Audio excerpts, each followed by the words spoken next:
Good morning, কেমন আছো সবাই? আশা করি সবাই ভালো আছো, সুস্থ আছো। আজকের ব্লগটা শুরু করেছি প্রায় অনেক বেলা করে, মানে সকালে সমস্ত কাজ সেরে স্নান টান করে পুজো করে তারপরে আজকের ব্লগটা স্টার্ট করেছি। তোমরা দেখেই বুঝতে পারছো অনেকটা দুপুর হয়ে গেছে, বাকি আছে শুধু দুপুরের রান্নাটুকু।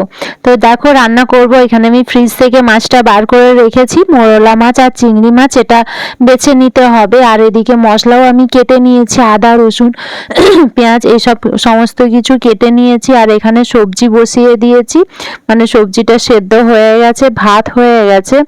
আর এরপরে আমি রান্নাটা করব। তো অনেকটা কাজ গুছিয়ে নিয়ে আজকের ব্লগটা শুরু করেছি। তো দেখো এগুলো তো করব, কিন্তু আজকে শ্যাম্পু করেছি, চুলটা একটু আঁচড়ে।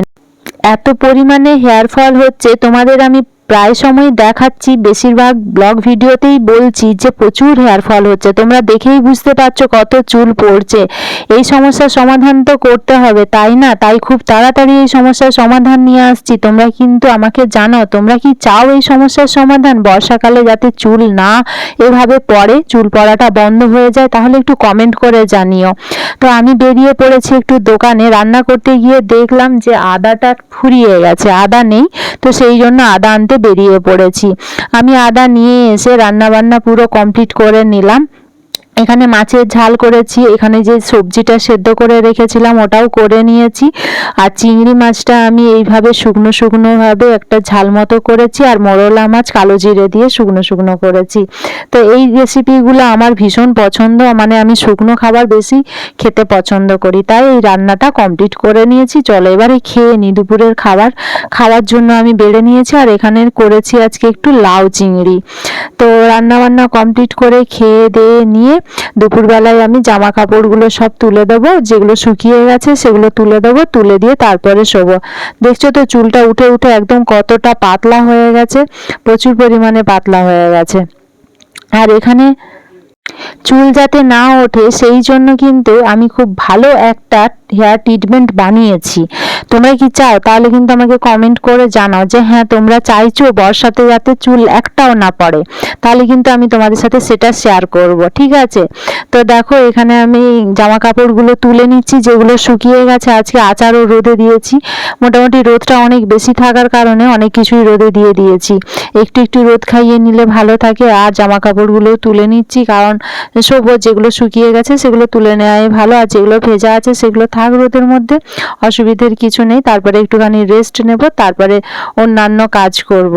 আর রোদ হলে না বেশ ভালো লাগে। চুল যদি নর্মালি আমরা নর্মাল আলো বাতাসের মধ্যে শুকিয়ে নিই ওটাই ভালো। হেয়ার ড্রায়ার বারবার ইউজ করলেও হেয়ার ফল প্রচুর পরিমাণে বেড়ে যায়। হেয়ার ফল বর্ষাকালে এত পরিমাণে হয়, সেটার হচ্ছে কারণ, মেন কারণ হচ্ছে এই যে আমরা বর্ষাকালে রোদ পাই না, তখন কিন্তু বেশিরভাগ সময় হেয়ার ড্রায়ারই বেশি ইউজ করে ফেলি, যার কারণে কিন্তু বেশি হেয়ার ফল হয়ে থাকে। তো দেখো আমি এইভাবেই চুলটা শুকিয়ে নেব, কারণ আমি যতক্ষণ রোদ ছিল প্রায় চেষ্টা করেছি এরকম খুলে রাখার। রান্নার সময় তো খুলে রাখতে পারি না, নর্মালি যতটা শুকিয়ে নেওয়া যায় ততটাই ভালো। আমার চুল খুব পাতলা, কিন্তু শুকোতে একটু সময় লাগে, এটাই হচ্ছে সমস্যা। আচারগুলো রোদে দিয়েছিলাম তাই ওপরটাতে তুলে দিলাম, কারণ বেড়াল টেড়ালগুলো যদি করে তাই ভেঙে টেঙে যেতে পারে, জানি না। তো এখানে প্রচুর কুকুর বেড়াল আছে, মানে বেড়ালগুলোকে না কুকুরগুলো তাড়া করে, সেই জন্যই আমাকে এইভাবে রাখতে হয়। তারপরে রেস্ট নিয়েছিলাম, সন্ধ্যেবেলায় একটু বেরিয়ে পড়েছি, টুকিটাকি কাজের সাথে একটু ঘুরে আসাও হয়। তো সেই জন্য সন্ধ্যেবেলায় বেরিয়ে পড়েছি। যতটা পারি তোমাদের সাথে শেয়ার করি। তোমাদের যদি ভালো লাগে তাহলে লাইক কমেন্ট শেয়ার সাবস্ক্রাইব করে চ্যানেলটিকে এগিয়ে যেতে সাহায্য করবে।